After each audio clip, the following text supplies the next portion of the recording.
Et nous aboutissons, chers téléspectateurs, à notre débat principal à présent. Et pour mieux aborder notre sujet, nous aurons le plaisir d'accueillir au bout du fil Dr Kamal Gadalla, qui est professeur à l'université d'Al-Azhar. Bonjour, Dr Kamal. Bonjour. Alors, premièrement, si on veut ressusciter les enseignes du prophète, paix et bénédiction soit sur lui, pour célébrer cette journée de commémorant son anniversaire hier. Alors, quelles sont les leçons à suivre et également quels sont les grands mœurs du prophète, paix et bénédiction soit sur lui? Premièrement, il faut connaître que le prophète, sur lui, était reconnu mondialement en tant que la plus grande personnalité dans l'univers. Nous avons par exemple M. Michael Hart qui avait publié un livre sous le titre Les personnes sont au nombre de temps. Le premier parmi eux, c'est Mohammed sallallahu alayhi wa sallam. Donc, il était dans toutes les contradictions et moralités dans le monde entier et au fil de l'histoire. Cela appuie le fait que c'est grâce aux insurrections et aux moralités aussi du prophète que les gens ont réussi à établir et fonder un empire qui a duré pour plus de 1000 ans. Donc, cela ne pourrait jamais en fait naître d'union. Là, pourrait s'élaborer à partir d'une bonne tradition, d'une bonne stratégie et aussi d'une coexistence avec l'autre, avec le monde entier, et aussi une miséricorde et une clémence qui ont renfermé le monde entier. En fait, parmi les bonnes moralités du prophète, le fait qu'il était même bien avant d'avoir réussi la mission divine, le message, le prophète, il était l'exemple en matière de la sincérité, de la fidélité et de la véridicité. Donc, il était connu par As-Sadiq al-Amin au temps de cette époque-là, même avant d'être prophète. Il était aussi un bon exemple dans l'entretien avec les autres. Il était l'exemple de l'intelligence, de la clémence, de la mansuétude, du courage, de la bravoure, aussi de la sagesse, des bons raisonnements, de la bonne réflexion. Et aussi, il était en fait un exemple à suivre. Il était un mari exemplaire, il était un père exemplaire, il était aussi un chef d'État exemplaire, et était surtout un sage, quelqu'un qui est sans pareil. Donc, tout simplement, c'est Sayyid al-Busiri dans son poème qui était dédié au prophète sallallahu alayhi wa sallam, qui s'appelle Al-Burda. Il a dit, somme toute, il était un être humain, mais en fait le poète s'est arrêté, n'arrive pas à compléter. Donc pendant la nuit, il a fait un songe, le prophète qui est venu être c'est-à-dire c'était le meilleur créature du monde. Donc c'était comme ça le prophète sallallahu alayhi wa sallam. D'après le Coran affirme vous êtes d'une moralité exemplaire et pareil. Donc c'est tout ce que le monde commun. Oui, docteur Kamal, je m'excuse de vous interrompre là, mais lorsque le Coran l'a mentionné, il a mentionné son plus grand atout. C'était vous avez des qualités exemplaires, des qualités grandioses même. Oui, c'est comme ça, oui, la moralité du prophète était résumée dans le fait de suivre des scrupuleusement directement des instructions coraniques.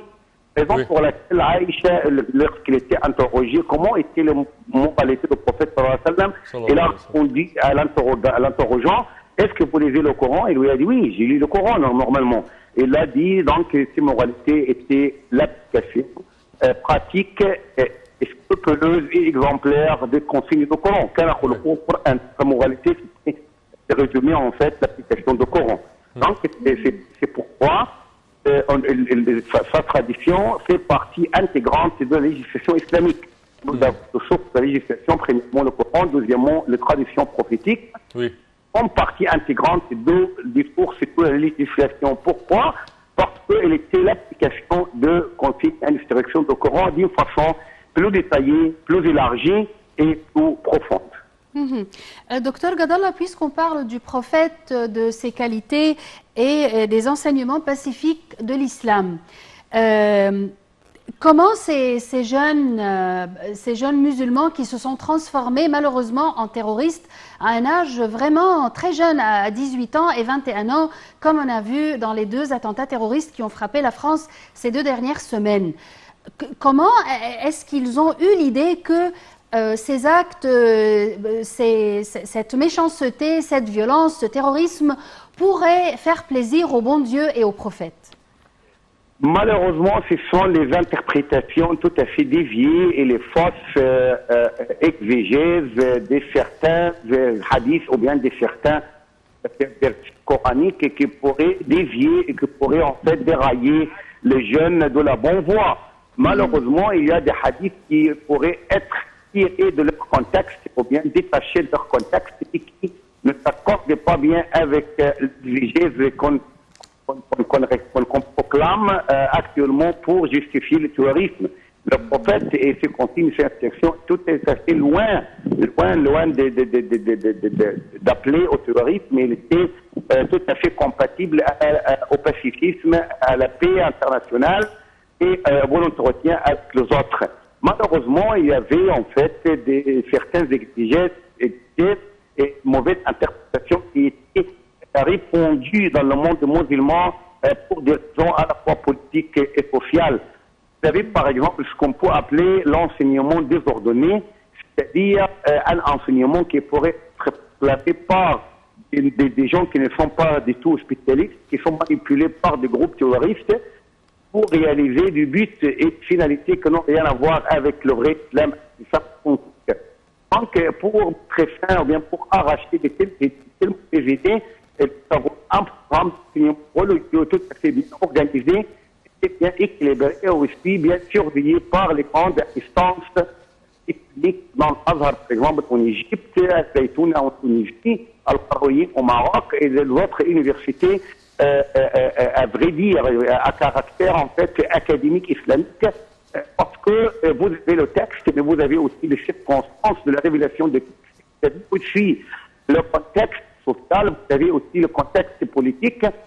Pour prendre tout cela en considération, malheureusement, les groupes terroristes qui sont myopes en ce qui concerne l'interprétation et le raisonnement, ils ne prennent pas en considération tout cela, raison pour laquelle ils sont toujours poussés à la violence et au terrorisme, à titre de réaction aussi contre des événements qui n'ont rien à voir avec l'itinéraire, en fait, l'itinéraire islamique.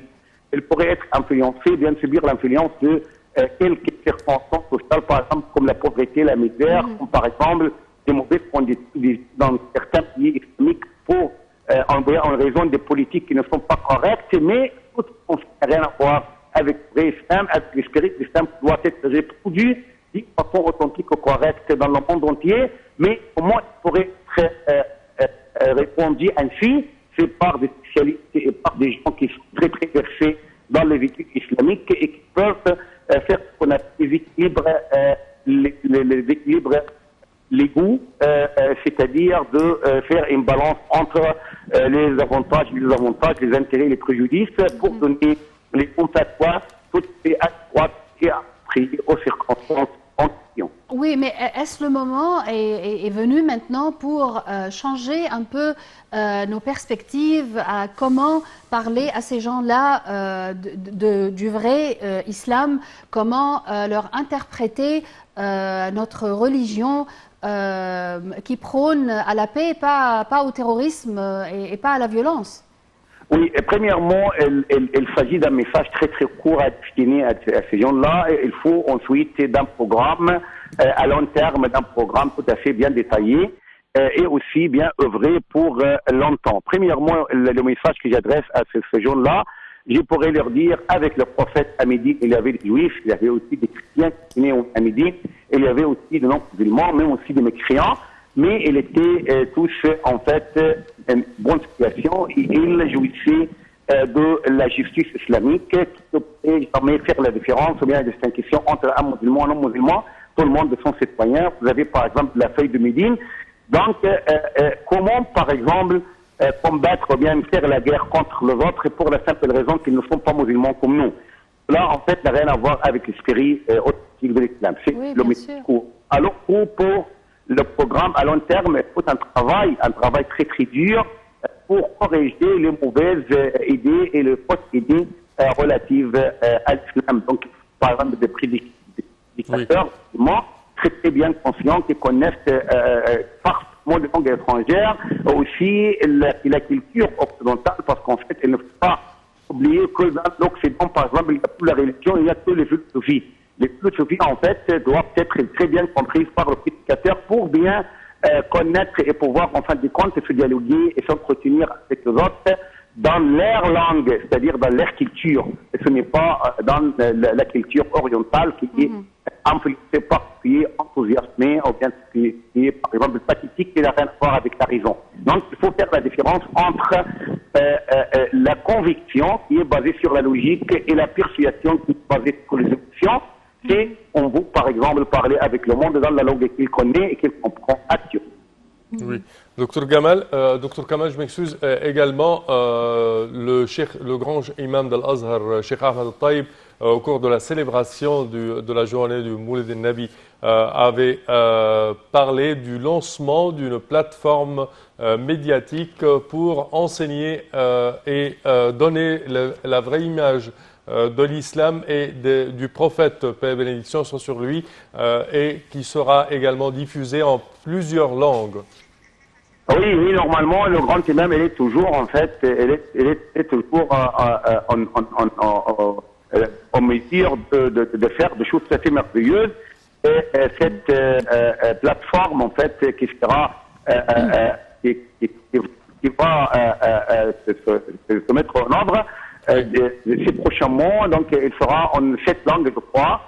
Premièrement, l'anglais et le français, donc c'est tout à fait oui.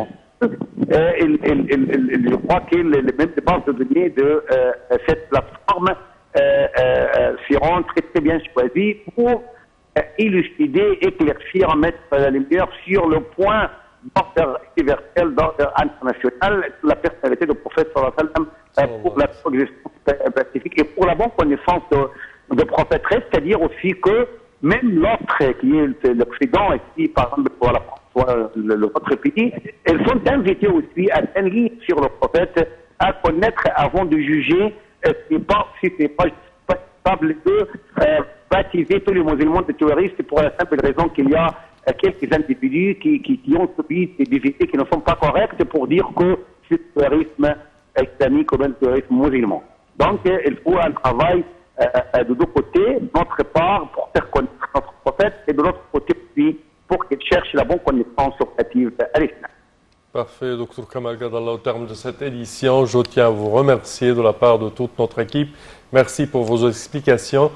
Chers téléspectateurs, malheureusement, notre temps arrive à bout. Je tiens à vous remercier d'avoir été des nôtres et je tiens également à remercier Makula Guiara. Merci Sameh, merci mesdames et messieurs et à la prochaine.